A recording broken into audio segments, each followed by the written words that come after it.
Hello, welcome to my channel. आज हम पढ़ने वाले हैं political theory, concept and debate की यूनिट 4 राइट्स का lesson 6 rights, natural, moral and legal right and obligations.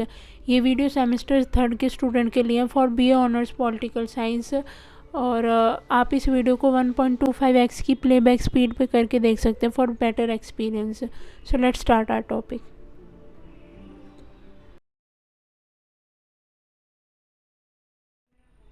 Introduction. Rights are commonly known as social claims that help a person prove their best development, etc., and help them develop their personal identities. The state never confer rights; it only recognize them. Government never confer rights; they only give them protection.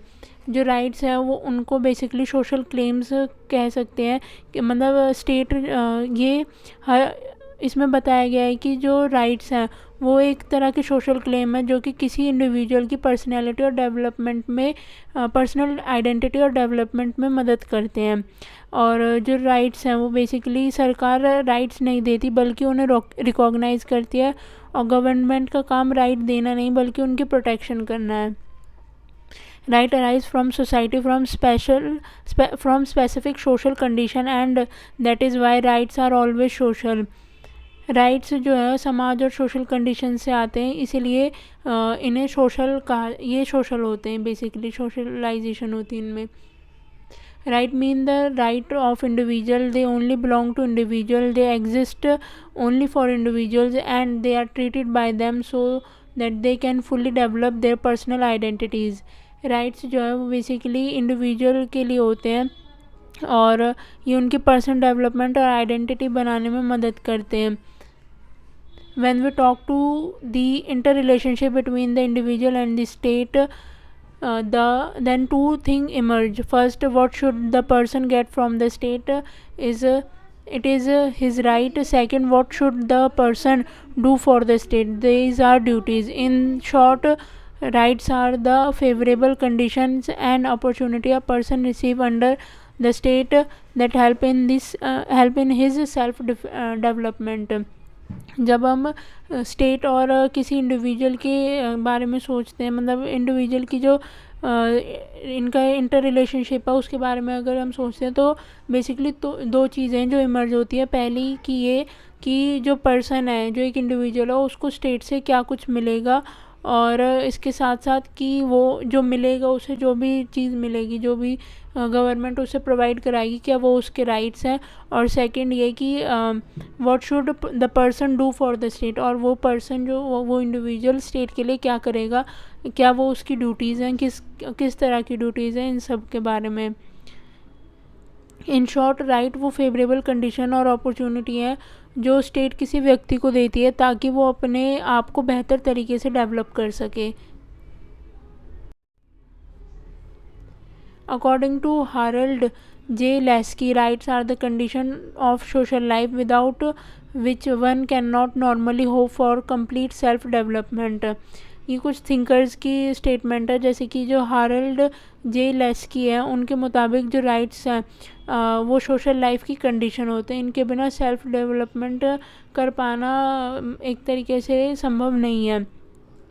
According to Ernest Barker, rights are the result of the social system of justice upon which the state and its law are based. In fact, the right of proof that the person's dignity is not accepted in the state in which any right of the individual do not exist. Ernest Barker के मुताबिक rights जो है एक justice system का हिस्सा है और जो स्टेट और उसके कानून पर आधारित होता है। अगर किसी सोसाइटी में कोई इंडिविजुअल है, उसकी डिग्निटी स्वीकार नहीं की जाती तो वह इंडिविजुअल के राइट्स नहीं होते। Nevertheless, certain classes in the state could be denied rights. For example, in the ancient Greek state, only free men had civil right, and there were no right for slaves, women, or foreigners.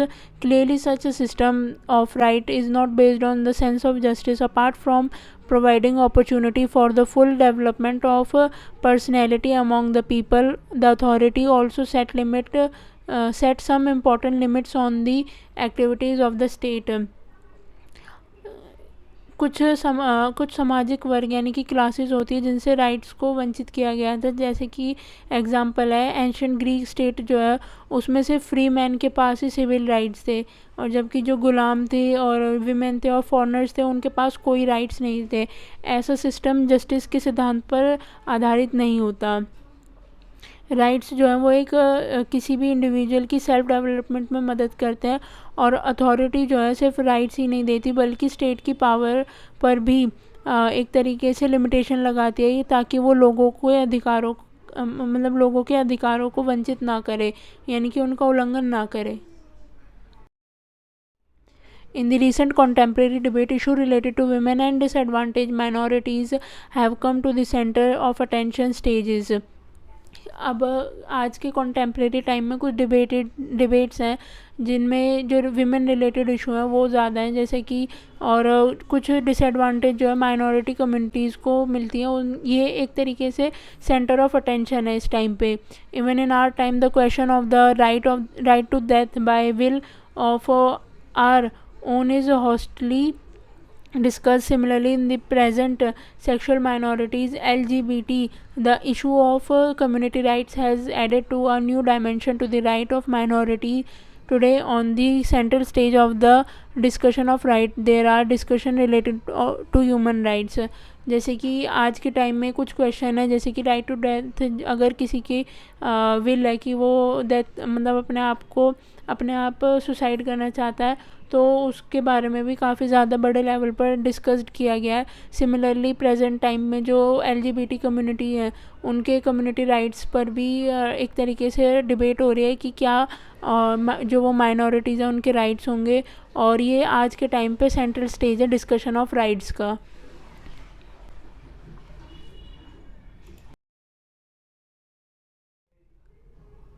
Nature of rights. Rights are the sum of those opportunities that ensure the enrichment of human personality. They are the basic condition of a good life that are recognized by the state. Rights जो है वो basically उन opportunities का सम है जहाँ पर human personality की development को इंश्योर किया जाता है, और एक बेसिक कंडीशन है अच्छी ज़िंदगी जीने के लिए जो कि स्टेट द्वारा रिकॉग्नाइज़ की जाती है। कुछ थिंकर्स के विचार हैं, जैसे कि अकॉर्डिंग टू लेस्की राइट जो है वो एक सोशल लाइफ की वो कंडीशन है जिनके बिना कोई भी इंडिविजुअल अपनी लाइफ के बेहतरीन स्वरूप में नहीं रह सकता। According to Salmond, a legal right is an interest recognized and protected by the rule of law, an interest to violation of which would be legal wrong, and a respect for which is a legal duty. Salmon के according legal right एक interest होता है जो कि law द्वारा recognise होता है और उसे प्रोटेक्ट किया जाता है गवर्नमेंट के द्वारा। अगर इस राइट का वायोलेशन होता है तो वो एक लीगल रॉन्ग होता है, और इसकी एक तरीके से रिस्पेक्ट करना जो है वो लीगल ड्यूटी है सबके लिए।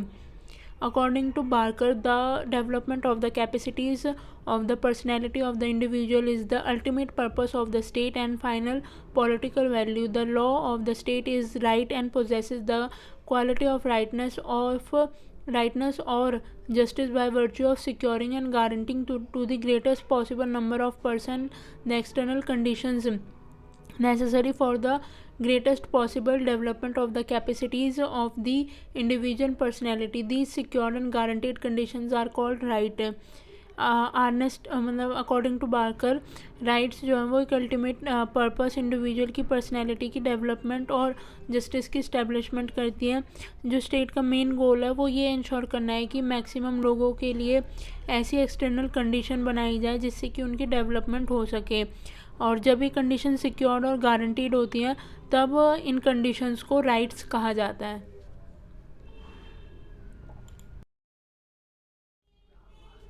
Negative and positive rights. The concept of right is a dynamic one. With the development of social consciousness, rights are subjected to continual renew and redefinition. It is interesting to note that the rights are always demanded and even granted as the right of man. जो concept है rights का वो एक dynamic concept है जिसमें कि social consciousness की development जो है वो मेन पॉइंट है इसमें, और राइट्स जो है हमेशा डिमांड किए जाते हैं और कई बार इन्हें ग्रांट भी किया जाता है, जैसे कि राइट्स ऑफ मैन का idea. Negative rights. Negative rights suggest a sphere where the state is not allowed to enter. They suggested the sphere of individual freedom which shall not be encroached upon by the state. Negative rights जो है वो ऐसे rights हैं जिसमें कि state interference नहीं करती. ये इंडिविजुअल फ्रीडम का स्फेयर है जहाँ पर स्टेट का कोई भी रोल नहीं है और ना ही स्टेट इनके राइट्स पर किसी भी तरह के एनक्रोचमेंट कर सकते हैं. एग्जांपल के लिए right to speech, right to religion, right to property और राइट टू प्राइवेसी. इन सब्जेक्ट्स पर जो स्टेट है वो कोई भी मतलब अपनी एनक्रोचमेंट नहीं कर सकती. Positive rights, on the other hand, prescribe the responsibility of the state to secure the rights of individual. They require the state to take positive measures for the protection of the weaker and more vulnerable section or those placed in a vulnerable position. In fact, the negative and the positive rights should be treated as the part of a continuum, not as a distinct entities. Positive rights जो हैं वो states पर responsibility डालते हैं कि वो individuals के जो राइट्स हैं उनकी प्रोटेक्शन करें. इनमें स्टेट का काफ़ी एक्टिव रोल होता है जिससे कि वो कमज़ोर और वल्नरेबल सेक्शन जो है उनकी सुरक्षा कर सकें. For example right to education, right to health और राइट टू एम्प्लॉयमेंट, ये सारे जो हैं वो स्टेट रिलेटेड कंसर्न टॉपिक हैं. नेगेटिव राइट्स और पॉजिटिव राइट जो हैं वो एक ही क्वांटम है, यानी कि एक ही हिस्से हैं और इनको अलग अलग चीज़ें नहीं हैं. दोनों एक दूसरे के कॉम्प्लीमेंट्री होते हैं और व्यक्ति की फुल डेवलपमेंट के लिए काफ़ी ज़रूरी है.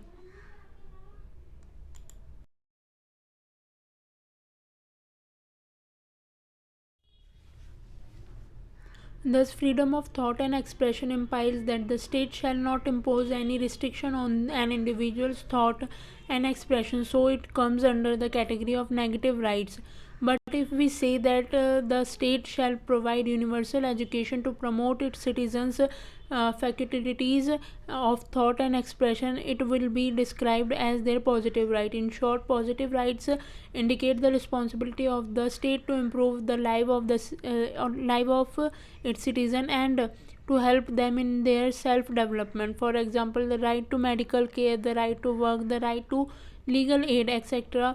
also qualify as positive right. A capitalist state gives precedence to negative rights while a socialist state gives precedence to positive right. A welfare state aims at combining negative rights with positive right as far as feasible. Freedom of thought and expression का मतलब है कि state किसी भी individual की सोच और उसके एक्सप्रेशन पर कोई रिस्ट्रिक्शन नहीं लगाएगी. इस वजह से ये नेगेटिव राइट्स की कैटेगरी में आते हैं क्योंकि ये स्टेट के इंटरफेरेंस से बचाव का काम करते हैं. और अगर स्टेट यूनिवर्सल एजुकेशन को प्रोवाइड करती है ताकि नागरिकों की सोचने और अभिव्यक्ति की क्षमता विकसित हो सके तो ये पॉजिटिव राइट्स कहलाएंगे. पॉजिटिव राइट्स का मतलब है कि स्टेट को एक्टिवली सिटीजन्स की लाइफ सुधारने के लिए कुछ बेनिफिशियल कदम जो उठाए उन्होंने, जैसे कि एग्जांपल है कि medical care, right to medical care, right to work और राइट टू लीगल एड. जो कैपिटलिस्ट स्टेट है वो नेगेटिव राइट्स को ज़्यादा प्रमोट करती है क्योंकि इंडिविजुअल की जो फ्रीडम है वो इस पर ज़्यादा जोर देती है कैपिटलिस्ट स्टेट. वहीं पर जो सोशलिस्ट स्टेट है वो पॉजिटिव राइट्स पर ज़्यादा ध्यान देती है जिसमें जो राज्य है वो इंडिविजुअल की भलाई के लिए एक्टिव रोल लेता है. और वेलफेयर स्टेट दोनों को बैलेंस करने की कोशिश करती है ताकि लोगों की आज़ादी भी बनी रहे और उनका विकास भी हो साथ साथ.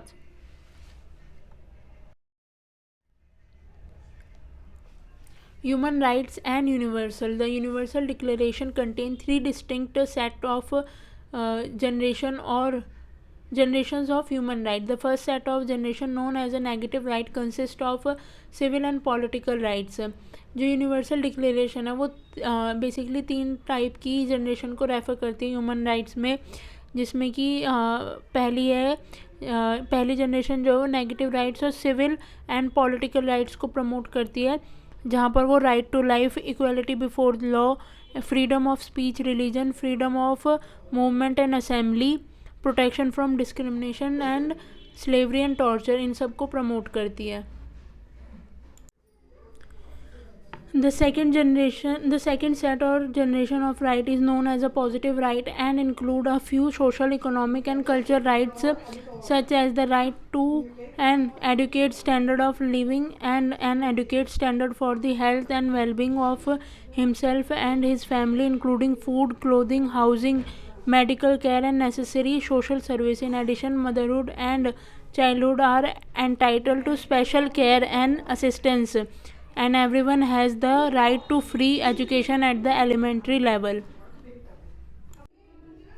जो सेकंड जनरेशन है वो रेफ़र करती है पॉजिटिव राइट्स को, जहाँ पर वो इंक्लूड करती है social, economic and cultural rights को, जिसमें कि right to an adequate standard living का अधिकार है, और right to health and wellbeing, right to food, clothing and housing, special care assistance for motherhood, childhood, और right to free elementary education.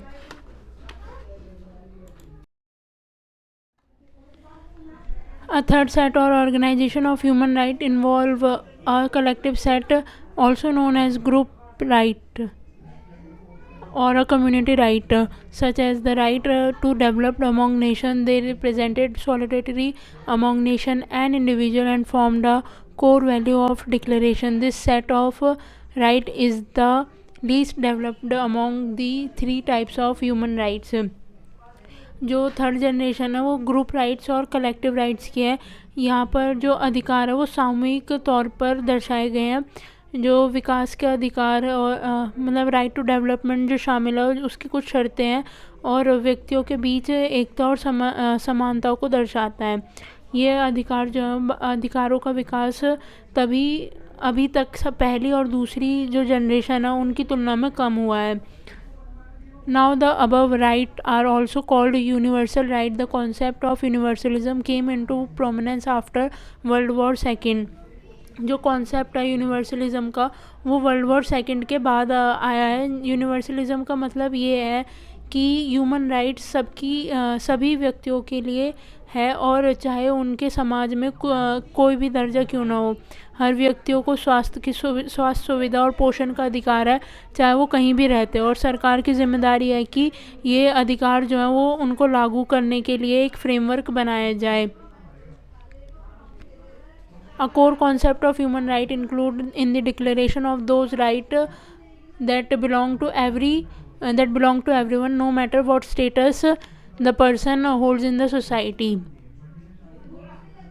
For example, human right include adequate health care and nutrition for everyone, and government have an obligation to provide a framework for ensuring the delivery of these right, even if local culture consider the prominent of these items a matter for the individual. Human rights are internationally agreed value, stands or rules regulating the conduct of state toward their own citizen and toward non-citizens. In the word of the preamble of the Universal Declaration of Human Rights, these rights are common standard of achievement for all peoples and all the nations. जो universal declaration of human rights है उनके अनुसार ये जो सारे अधिकार हैं ये सभी लोगों के जीवन के लिए बनाए गए हैं, और इनका एक समान मानक है, यानी कि कॉमन स्टैंडर्ड है जो सबके लिए सेम है. चाहे ये सिर्फ किसी एक देश तक सीमित नहीं है बल्कि सभी राष्ट्र और लोगों का अधिकार है. ह्यूमन राइट्स में आज तक एक अंतर्राष्ट्रीय रूप से स्वीकार किए गए कुछ मूल्य हैं, जैसे कि जो अभी बताए थे कि राइट टू एजुकेशन होनी चाहिए, राइट टू हेल्थ केयर होनी चाहिए. ये सारी चीज़ें बेसिकली ह्यूमन राइट्स में इन्वॉल्व हैं. Thanks for watching. अगर आपको वीडियो यूज़फुल लगी हो तो लाइक करें, वीडियो को शेयर करें, और किसी भी टाइप की क्वेरी हो तो कमेंट ज़रूर करें और चैनल को सब्सक्राइब करें. Thank you.